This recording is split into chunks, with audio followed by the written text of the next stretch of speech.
Hello students, determinant method पढ़ के bore हो गए? इतने जल्दी नहीं। अभी हमें और डिटर्मिनेंट मेथड को साइमल्टेनियस इक्वेशन से कैसे यूज़ करना है ये भी तो देखना है। होप बहुत प्रैक्टिस की होगी, डिटर्मिनेंट मेथड के बेसिक क्लियर हो गए होंगे। In case you haven't practice, it will become very difficult for you to understand कि साइमल्टेनियस इक्वेशन को डिटर्मिनेंट मेथड से कैसे सॉल्व करते हैं। तो डिटर्मिनेंट मेथड्स के हेल्प से साइमल्टेनियस इक्वेशंस को सॉल्व करना। So let's see how to solve simultaneous equation with the help of determinant method. Let us write to simultaneous equation. Suppose अभी हम कोई नंबर नहीं ले रहे हैं, we are writing in general form of simultaneous equation या linear equation का क्या था, ax plus by plus c is equals to 0। ठीक है, लीनियर इक्वेशन का जनरल फॉर्म क्या था, ax plus by plus c is equals to 0। Keep revising कि तुम्हें ये चीज़ें याद रहें, ऐसा ना हो कि आप लोग ये सारी चीज़ें भूल जाएं। ओके, सो जनरल फॉर्मूला क्या था हमारा linear equations and two variables का, ax plus by plus c is equals to 0। And उसका स्टैंडर्ड फॉर्म हम किस तरीके से लिखते थे, ax plus by is equals to c। अब यहाँ पर हम क्या करते हैं, सपोज़ हम दो साइमल्टेनियस इक्वेशन ले रहे हैं। फर्स्ट इक्वेशन को क्या लिया हमने, a1x plus b1y plus c1। Second equation a2x b2y is equals to c2। ये क्या है, जनरल फॉर्म है साइमल्टेनियस इक्वेशन का। अब इसके बाद हम क्या करेंगे, हमें इसमें डिटर्मिनेंट्स फाइंड करने हैं। कौन कौन से, पहला डिटर्मिनेंट रहेगा d, सेकेंड है dx, थर्ड है dy। Now how to find determinant d। Determinant d को फाइंड करने के लिए हम क्या करेंगे, d इज इक्वल्स टू, सबसे पहले हमने क्या किया, जो कोएफिशिएंट्स हैं, सपोज a1x है तो a1, b1y है तो b1, a2x है तो a2, b2y है तो b2। ये सब क्या है, कोएफिशिएंट्स हैं x एंड y के। तो हम इनको अरेंज करेंगे कहाँ पे, बिटवीन बार्स। जब हमें डिटर्मिनेंट d फाइंड करना है, सिर्फ d फाइंड करना है, तो हम क्या करेंगे, जो हमारे पास c है that is constant, c1 c2 है, हम उसको क्या करेंगे, एलिमिनेट कर देंगे, हम उसको नहीं कंसिडर करेंगे। बार के बीच में हम क्या लेंगे, a1 a2 b1 b2, c1 c2 को नहीं लिया जाएगा। ओके, हमें जब d फाइंड करना है तो हम सिर्फ a1 a2 b1 b2 को लेंगे, c1 c2 को नहीं लेंगे। ठीक है, next formula is for dx। Suppose हमें x के डिटर्मिनेंट्स फाइंड करने हैं। सो हम लोग क्या करेंगे, जब d है, हमें जब डिटर्मिनेंट की वैल्यू d की फाइंड करनी है तो हम कॉन्स्टेंट्स को एलिमिनेट करेंगे। ठीक है, अब नेक्स्ट अगर हमें फाइंड करना है dx में हम क्या करेंगे, now we need to eliminate what, x part यानी a1x a2x को हम कंसिडर नहीं करेंगे। जब हम बार के अंदर लेंगे तो a1x और a2x को हम हटा देंगे। x के कोएफिशिएंट्स किससे रिप्लेस हो जाएंगे, कांस्टेंट से। जब हमने d फाइंड किया था तो हमने क्या किया था, x के कोएफिशिएंट्स और y के कोएफिशिएंट्स को बार के अंदर लिया था एंड कांस्टेंट को हटा दिया था। जब हम dx फाइंड करेंगे तो हम क्या करेंगे, x के कोएफिशिएंट्स को हटा देंगे, उसकी जगह हम क्या करेंगे, कांस्टेंट्स को लेंगे। यानी क्या हो जाएगा dx का फॉर्मूला, dx को ब्रैकेट के अंदर, बार्स के अंदर क्या लेंगे, c1 c2 b1 b2। ठीक है, क्या है, c1 c2 b1 b2। Next जब हमें dy फाइंड करना है, तो dy फाइंड करना है तो हम क्या करेंगे, जो हमारे पास y के कोएफिशिएंट्स थे वो किससे रिप्लेस होंगे, कांस्टेंट से। पहले हमने x के कोएफिशिएंट्स, dx में x के कोएफिशिएंट्स को रिप्लेस किया था, तो dy में y के कोएफिशिएंट्स को हम कांस्टेंट से रिप्लेस करेंगे। तो dy में ब्रैकेट में क्या आएगा, मतलब बार्स के अंदर क्या आएगा, dy is equals to a1 c1 a2 c2, यानी b1 b2 जो था वो क्या हुआ, हट गया। इसका मतलब जब हमें d फाइंड करना है तो d में हम क्या हटाएंगे, कांस्टेंट्स को। जब हमें dx फाइंड करना है तो हम क्या हटाएंगे, x के कोएफिशिएंट्स को। और जब हमें dy फाइंड करना है तो हम क्या हटाएंगे, y के कोएफिशिएंट्स को। डिटर्मिनेंट कैसे फाइंड किया हमने, बार्स में क्या लिखा, जो भी नंबर्स थे a1 b1 a2 b2, या फिर suppose a1 c1 b1 c2, इस तरीके से। ठीक है, तो ये क्या हुआ, डिटर्मिनेंट को फाइंड करना। अब हमें समझ आ गया कि फॉर्मूला क्या है, हमें साइमल्टेनियस इक्वेशंस को कैसे सॉल्व करना है। अब हम क्या करेंगे, उसको सॉल्व करने की कोशिश करेंगे। जैसे कि अगर सपोज़ हमें वैल्यूज़ फाइंड करनी है, इसका सिंपल फार्मूला क्या है, फार्मूला कैसे याद रखोगे। अगर हमें वैल्यूज़ फाइंड करनी है, सपोज़ यहाँ पे क्या लिखा है, third step, find values of x and y using determinants d, d x and d y as shown. अगर हमें डी वाई एक्स और वाई की वैल्यू फाइंड करनी है, साइमल्टेनियस इक्वेशन को सॉल्व किया हमने, डिटर्मिनेंट्स निकाला। अब डिटर्मिनेंट्स से हमें क्या फाइंड करना है, एक्स एंड वाई की वैल्यू। तो हम क्या करेंगे, x equals to d x by d, y is equals to d y by d.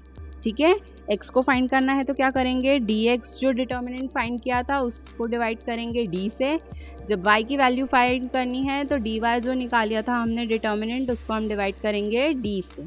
ठीक है, ये तो सिंपल था। अब हम इसे अप्लाई करके देखेंगे। किसी भी चीज़ को समझना, उसके रूल्स को पढ़ना, दैट इज़ ईजी, बट हमें जब उसे अप्लाई करना पड़ता है तो हमारे लिए वो क्या होता है, डिफ़िकल्ट होता है। हम उसे अप्लाई करके प्रैक्टिस करके देखेंगे, तब हमें चीज़ें अच्छे से समझ आएगी और हम उसे क्या कर सकते हैं, याद रख सकते हैं बहुत लंबे समय तक। तो हम क्या करते हैं, let's start with first example of determinant method और Cramer's method. Okay, now first example is using Cramer's method solve the following simultaneous equation. क्या है साइमल्टेनियस इक्वेशन, यानी पेयर ऑफ इक्वेशन है, पेयर ऑफ लीनियर इक्वेशन है। We need to solve it and find the solution with the help of Cramer's method, that is determinant method. हमने elimination method and graphical method से देख लिया। Now we have to make use of what, Cramer's method, determinant method. Okay, तो सबसे पहले हम क्या देखेंगे, इक्वेशन को कौन से फॉर्म में, जो उसका जनरल फॉर्म है। जनरल फॉर्म क्या था, A X plus B Y is equals to C. इस फॉर्म में हम इक्वेशन को लिखेंगे। तो हमारे पास गिवन जो इक्वेशंस हैं, that is 3x minus 4y is equals to 10 and 4x plus 3y is equals to 5, ये क्या है, ऑलरेडी स्टैंडर्ड फॉर्म में लिखी है। तो हम क्या करेंगे, will number it. Number 1 is 3x minus 4y is equals to 10 and number 2 is 4x plus 3y is equals to 5। ना आफ्टर दैट हमें क्या करना है, डिटर्मिनेंट्स की वैल्यू फाइंड करनी है। कौन कौन से डिटर्मिनेंट्स की, d, dx, dy। Now first step is to find the value of d को फाइंड करना है। तो we need to eliminate what, constants. Is equals to के बाद के जो दो नंबर हैं राइट साइड के, that is 10 and 5, we need to eliminate it, we need to omit it. उसकी जगह, उसके अलावा हमें बाकी जो x एंड y के कोएफिशिएंट्स हैं उनको क्या करना है, वर्टिकल बार्स के बीच में लिखना है। तो हम क्या लिखेंगे, d इज इक्वल्स टू बार के बीच में 3 माइनस 4, 4 एंड 3।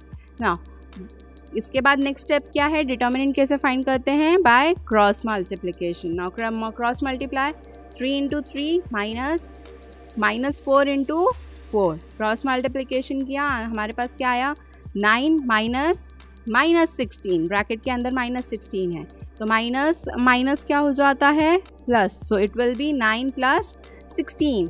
तो आंसर क्या हुआ, 25। Now determinant d is what, 25। d क्या आया, 25। नेक्स्ट इज, अब जहाँ हमने डिटर्मिनेंट d तो फाइंड कर लिया, उसके बाद हमें क्या फाइंड करना है, dx। तो dx को कैसे फाइंड करेंगे, क्योंकि हमारे पास x है तो हमें क्या करना पड़ेगा, x को एलिमिनेट करना पड़ेगा या x को हटाना पड़ेगा। x की जगह पे x को हम किससे रिप्लेस करेंगे, कांस्टेंट से। कांस्टेंट यानी जो इज इक्वल्स टू के बाद हमारे पास 10 एंड 5 थे, हम उसको लिखेंगे। ठीक है, तो क्या है, dx का क्या किया हमने, दो वर्टिकल लाइंस के बीच में क्या लिखा, पहले 10 एंड 5। 10 एंड 5 क्या है, कांस्टेंट्स हैं, जिसको हमने फर्स्ट में नहीं लिया था। जब हमने d की वैल्यू फाइंड की थी तब हमने कांस्टेंट्स को नहीं लिया था। अब हमने क्या लिया, कांस्टेंट्स को लिया, दैट इज़ 10 एंड 5। और क्या लिखा, -4 एंड 3। ये क्या है, कोएफिशिएंट्स किसके हैं, y के। किसके कोएफिशिएंट्स लिए, y के कोएफिशिएंट्स। अब इसको सॉल्व करना है, कैसे करेंगे, बाय क्रॉस मल्टीप्लिकेशन। तो 10 इंटू 3 माइनस 4 इंटू 5, तो क्या होगा 30 माइनस ब्रैकेट में -20। फिर से सेम है, माइनस क्या हुआ, प्लस, तो क्या होगा 30 प्लस 20 इज इक्वल्स टू 50। तो dx की वैल्यू क्या आई, 50। आफ्टर दिस अब हमने क्या कर लिया, d की वैल्यू फाइंड कर ली, dx की वैल्यू फाइंड कर ली। अब हमें क्या फाइंड करना है, dy की वैल्यू। dy की वैल्यू कैसे फाइंड करेंगे, हम क्या एलिमिनेट करेंगे यहाँ पे, y के कोएफिशिएंट्स। y के कोएफिशिएंट्स को कांस्टेंट से रिप्लेस करेंगे, किससे, कांस्टेंट से। तो हमने क्या किया, x के जो कोएफिशिएंट्स थे वो हम लिखेंगे। तो x के कोएफिशिएंट्स क्या थे, 3 और 4। हमने स्ट्रेट लाइन ब्रैकेट में किसको लिखा, पहले बार्स के बीच में 3 एंड 4, ये क्या हैं, कोएफिशिएंट्स हैं किसके, x के। उसके बाद में y के कोएफिशिएंट्स न लेते हुए हमने जो इज इक्वल्स टू के राइट साइड में थे उसके कॉन्स्टेंट्स उनको लिया, दैट इज़ 10 एंड 5। अब इसको कैसे सॉल्व करेंगे, इसको सॉल्व करने के लिए क्या करो, cross multiply. Simple cross multiplication कैसा था, 3 इंटू 5 माइनस 10 इंटू 4। इसको ईजीली सॉल्व कर लो, 3 इंटू 5 कितना होता है, 15 माइनस 10 इंटू 4 इज 40। 15 माइनस 40 कितना हुआ, माइनस 25। तो dy की वैल्यू क्या आई, माइनस 25। अब हमें फाइंड करना है हमारी मेन वैल्यूज काई की, x एंड y, जिसके लिए हमने पूरा ये इक्वेशन सॉल्व करी। मेन हमें क्या चाहिए था, x और y की वैल्यू निकालनी थी। तो x और y की वैल्यूज़ को कैसे फाइंड करेंगे, अब x की वैल्यू फाइंड करना है। तो फॉर्मूला क्या पढ़ा था हमने, x की वैल्यू फाइंड करने का फॉर्मूला क्या था, dx बाय d। तो dx की वैल्यू क्या थी, 50 और d की वैल्यू 25। तो क्या आया आंसर, 50 बाई 25। तो आंसर क्या आया, 2। y की वैल्यू फाइंड करनी थी तो क्या किया, dy बाय d। dy की वैल्यू क्या थी, माइनस 25 बाई d की वैल्यू 25। तो आंसर क्या मिला, -1। सिंपल, आ गया सॉल्यूशन। अब इसके बाद हम एक और एग्जाम्पल देख लेते हैं। नेक्स्ट एग्जाम्पल क्या है हमारा, let's see now using Cramer's method. अब इसके बाद हम एक और एग्जाम्पल देख लेते हैं। नेक्स्ट एग्जाम्पल क्या है हमारा, let's see now using Cramer's method solve the following simultaneous equation. हमें कार्मर मेथड से यानी डिटर्मिनेंट मेथड से साइमल्टेनियस इक्वेशन को सॉल्व करना है। कौन कौन सी हैं, 4m minus 2n plus 4 is equals to 0, और दूसरी है 4m plus 3n minus 16 is equals to 0। अब इसमें सबसे पहला काम हमें क्या करना है, सबसे पहले हमें चेक करना है कि ये स्टैंडर्ड फॉर्म में है या नहीं। स्टैंडर्ड फॉर्म क्या था, ax plus B Y is equals to C. तो ये ax plus B Y is equals to सी के फॉर्म में तो नहीं है। हम इसे क्या करते हैं, पहले ax plus B Y plus C के फॉर्म में लिख लेते हैं। कैसे, तो 4m minus 2n is equals to -4। जो प्लस 4 था उसको हमने क्या किया, इज इक्वल्स टू के राइट साइड शिफ्ट किया, तो वो क्या हो गया, -4। सेकेंड हमने क्या लिया, 4m plus 3n is equals to 16। ठीक है, तो ये दोनों ही इक्वेशन क्या हो गई, ax plus B Y is equals to सी के फॉर्म में हो गई। अब इसके बाद नेक्स्ट स्टेप क्या था, जब हमने स्टैंडर्ड फॉर्म में कन्वर्ट कर लिया, स्टैंडर्ड फॉर्म में कन्वर्ट करने के बाद हमें क्या करना है, डिटर्मिनेंट फाइंड करना है। डिटर्मिनेंट कौन सा, d, dx और dy। अब d का फॉर्मूला क्या था, d में हम क्या करते हैं, कॉन्स्टेंट्स को एलिमिनेट करते हैं। किसको लेते हैं, x एंड y के कोएफिशिएंट्स को वर्टिकल बार्स के बीच में लेते हैं। तो हमने यहाँ पे क्या किया, इक्वेशंस देखो, 4m minus 2n is equals to -4 और 4m प्लस 3n माइनस 16। इसमें क्या करेंगे हम, कॉन्स्टेंट्स दैट इज़ -4 और 16 को हटा देंगे, नहीं लेंगे डिटर्मिनेंट फाइंड करने में। और ब्रैकेट के अंदर किसको लेंगे, 4 -2 और 4 and 3 that is a1 a2 b1 b2। ठीक है, अब ये लेने के बाद हमने क्या किया, cross multiply, that is 4 into 3 minus 2 into 4। Cross multiplication से आंसर क्या मिला, 12 माइनस ऑफ 8। तो क्या आया, 12 प्लस 8, आंसर क्या है 20। डी क्या मिला हमें, 20। नेक्स्ट क्या फाइंड करना है, इसके बाद डी तो मिल गया, अब इसके बाद क्या करेंगे, dx को फाइंड करेंगे। dx को फाइंड करने के लिए हमें क्या करना पड़ेगा, x के कोएफिशिएंट्स को रिप्लेस करना पड़ेगा, किससे, कॉन्स्टेंट से। ठीक है, तो ब्रैकेट के अंदर क्या आएगा, -4 16 -2 3। इसको क्रॉस मल्टीप्लाई किया तो क्या है, -4 × 3 माइनस ब्रैकेट में -2 × 16, तो क्या मिला, -12 माइनस ऑफ -32, यानी -12 + 32, तो 32 - 12 कितना हो गया, 20। dx की वैल्यू क्या आई, 20। नेक्स्ट, अब dx के बाद क्या है, dy फाइंड करेंगे। dy यानी किसको हटाएंगे, y के कोएफिशिएंट्स को। किस किस के कोएफिशिएंट लेंगे, x के कोएफिशिएंट्स लेंगे और कॉन्स्टेंट्स लेंगे, ठीक है। तो क्या आएगा, 4 -4 4 एंड 16। अब करो क्रॉस मल्टीप्लिकेशन। क्रॉस मल्टीप्लिकेशन में क्या किया, 4 × 16 माइनस -4 × 4, तो 64 माइनस ऑफ 16, यानी 64 + 16 इज इक्वल्स टू क्या हुआ, 80। तो dy की वैल्यू क्या आ गई, 80। अब हमारे पास डिटर्मिनेंट d, dx, dy तीनों हैं। इससे हम इजीली x एंड y की वैल्यू फाइंड कर सकते हैं। कैसे, x का फॉर्मूला क्या था, dx/d, तो लिखो dx/d। dx की वैल्यू क्या थी, 20, और d की वैल्यू 20, दोनों को कट किया तो क्या मिला हमें, 1। जब y फाइंड करना है तो y कैसे फाइंड करेंगे, y का फॉर्मूला क्या था, dy/d, तो dy की वैल्यू क्या हुई, 80, d की वैल्यू 20, तो क्या मिला हमें, 4। तो x एंड y की वैल्यू क्या हुई, 1 और 4। इजी था। तो हम एक और एग्जाम्पल देख लेते हैं कार्मर्स मेथड का, ताकि हम और अच्छे से कार्मर्स मेथड के क्वेश्चंस सॉल्व कर पाएँ। नेक्स्ट एग्जाम्पल क्या है, come on let's see. Now next example is using Palmer's method solve the following simultaneous equation। अब ये simultaneous equations दी हैं जिसको हमें solve करना है।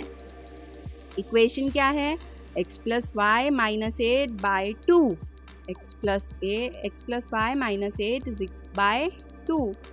दूसरी है is equals to x + 2y - 14, x + 2y - 14/3, ठीक है, is equals to 3x - y is equals upon 4, 3x - y upon 4, ठीक है। क्या थी equation, x + y - 8/2 is equals to x + 2y - 14/3 is equals to 3x - y upon 4। अब हम ये equation को सॉल्व करने के लिए सबसे पहले क्या कंसिडर करते हैं, दो डिफरेंट पार्ट्स में कंसिडर करते हैं, इक्वेशन बना लेते हैं दो साइमल्टेनियस, ठीक है। तो पहले हमने लिया first and second part, that is x + y - 8/2 is equals to x + 2y - 14/3। इसको हमने क्या किया, क्रॉस मल्टीप्लाई किया, ठीक है। यानी हम 3 को मल्टीप्लाई करेंगे x + y - 8 से, और हम 2 को मल्टीप्लाई करेंगे x + 2y - 14 से, तो हमें क्या मिला, 3x + 3y - 3 × 8 is equals to 2x + 4y - 14 × 2। तो क्या हुआ, 3x + 3y - 24 is equals to 2x + 4y - 28। तो इक्वेशन को पूरा को सॉल्व करो, क्या होगा, एक साइड ले लो। तो हमने क्या किया, पूरा जो इज इक्वल्स टू के राइट साइड थे नंबर्स, उसको हमने लेफ्ट साइड में शिफ्ट किया, तो हमें क्या मिला, 3x - 2x + 3y - 4y - 24 + 28 is equals to 0। तो क्या आएगा इसका, x - y + 4 is equals to 0, यानी x - y is equals to -4। ये हो गया। इस इक्वेशन को हम क्या देते हैं, नंबर 1। ये हमारी फर्स्ट इक्वेशन हमने बनाई। आपको लगेगा कि मैम ये आपने कैसे सॉल्व किया, तो हमारे पास क्या था, हमारे पास फ्रैक्शंस में थी इक्वेशंस, बाय में था, तो हमने उसे क्या किया, इक्वेशन में प्रॉपर कन्वर्ट किया। तो इक्वेशन में कन्वर्ट करा हमने फर्स्ट एंड सेकेंड पार्ट को यूज़ करके, और हमें इक्वेशन क्या मिली, x - y is equals to -4। ये कौन से फॉर्म में है, ax + by is equals to c के फॉर्म में, ठीक है। अब हम सेकेंड इक्वेशन बना लेते हैं। सेकेंड इक्वेशन कैसे बनेगी, फर्स्ट और थर्ड पार्ट को लेके। फर्स्ट और थर्ड पार्ट क्या है, first part is x + y - 8/2 is equals to 3x - y/4। अब इसमें सेम क्रॉस मल्टीप्लाई करेंगे तो 4x प्लस 4 ब्रैकेट में x plus y minus 8 is equals to 2 bracket में 3x माइनस वाई। तो क्या मिला 4x plus 4y minus 8 into 4 is equals to 6x minus 2y। तो क्या हुआ 4x minus 6x plus 4y plus 2y minus 32। यानी हमने क्या किया, जो हमारे इज इक्वल्स टू के राइट साइड की इक्वेशन थी, जो नंबर्स थे उसको हमने लेफ्ट साइड शिफ्ट किया। तो हमें इक्वेशन क्या मिली 4x minus 6x plus 4y plus 2y minus 32 is equals to 0। तो क्या हुआ, अब हम क्या करेंगे, क्या आएगा हमारे पास minus 2x plus 6y minus 32 is equals to 0। ठीक है, अब इसमें हम क्या करेंगे, हमारे पास क्या आया minus x plus 3y minus 16 is equals to 0। ठीक है, तो हमने क्या, हमारे पास इक्वेशन क्या आई minus x plus 3y is equals to 16। ये हमारी सेकेंड इक्वेशन बनी।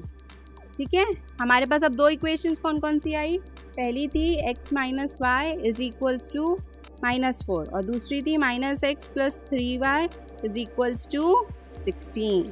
ठीक है, तो ये दो इक्वेशंस हो गई। नाउ अब ये दोनों इक्वेशंस, ये जो दो साइमल्टेनियस इक्वेशन मिली, इससे अब हम क्या करेंगे dx और dy की वैल्यू को फाइंड करेंगे। ठीक है, तो d की वैल्यू को फाइंड करेंगे तो क्या करेंगे, कांस्टेंट्स जो है उनको हटाएंगे। ठीक है, d की वैल्यू में हम क्या करेंगे, जो हमारे दो वर्टिकल बार्स हैं उसमें हम क्या लिखेंगे 1 माइनस 1 और 3। ठीक है, यानी ये क्या है x के कोएफिशिएंट्स और y के कोएफिशिएंट्स।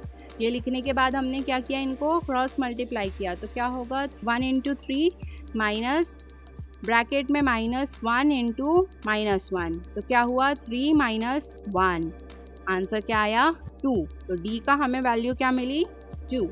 अब जब dx फाइंड करेंगे तो dx के इसमें हम क्या करेंगे, x के कोएफिशिएंट्स जो हैं वो कांस्टेंट से रिप्लेस हो जाएंगे, यानी कांस्टेंट्स आएंगे और y के कोएफिशिएंट्स आएंगे। तो कांस्टेंट्स कैसे आएंगे, -4 -1, कोएफिशिएंट्स 16 और 3। तो क्या हुआ, इसको सॉल्व कैसे करेंगे, by cross multiplication. -4 into 3 minus of 1 into 16, यानी क्या हुआ -12 माइनस ऑफ -16। तो क्या मिला -12 प्लस 16, आंसर क्या आया 4। dx की वैल्यू क्या है 4। नेक्स्ट क्या है dy यानी हम क्या करेंगे, y के कोएफिशिएंट्स को कांस्टेंट से रिप्लेस करेंगे। तो dy क्या है, dy is equals two bars के अंदर 1 -4 -1 16। तो क्या होगा 1 इंटू 16 माइनस ऑफ -4 इंटू -1। तो क्या मिला हमें 16 माइनस 4। तो क्या हुआ आंसर 12। अब हमें क्या मिल गया, d की वैल्यू मिल गई, dx की वैल्यू मिल गई, dy की वैल्यू मिल गई। अब हमें क्या फाइंड करना है, x एंड y की वैल्यू, दैट इज़ हमारा सॉल्यूशन। x एंड y की वैल्यू कैसे फाइंड करेंगे, x का फॉर्मूला क्या था dx बाय d। तो dx बाय d यानी dx की वैल्यू क्या थी 4 और d की वैल्यू थी 2। तो हमें x की वैल्यू क्या मिली 2। अब y की वैल्यू फाइंड करनी है तो फॉर्मूला क्या है dy बाय d। dy की वैल्यू थी 12 और d की वैल्यू थी 2। तो 12 by 2 is equals to 6। x and y की वैल्यू क्या मिली 2 एंड 6। तो हमारे पास सॉल्यूशन क्या आया 2 एंड 6। ये कैसे था, कार्मर्स मेथड से। यहाँ पर हमारे पास साइमल्टेनियस इक्वेशन बनी हुई नहीं थी, तो हमने क्या किया, हमारे पास जो पूरी तीन इक्वेशंस थी, हमने फर्स्ट पार्ट और सेकंड पार्ट का यूज़ करके एक इक्वेशन बनाई और फर्स्ट पार्ट और थर्ड पार्ट का यूज़ करके सेकंड इक्वेशन बनाई, और वो इक्वेशंस को सॉल्व करके हमने डिटर्मिनेंट्स की वैल्यू निकाली, जिससे हमने क्या किया x एंड y की वैल्यू निकाली। इजी था, सिंपल था। तो मार्क्स अच्छे स्कोर करने के लिए जितना ज़्यादा हो सके उतनी ज़्यादा प्रैक्टिस करिए। So keep learning, take care.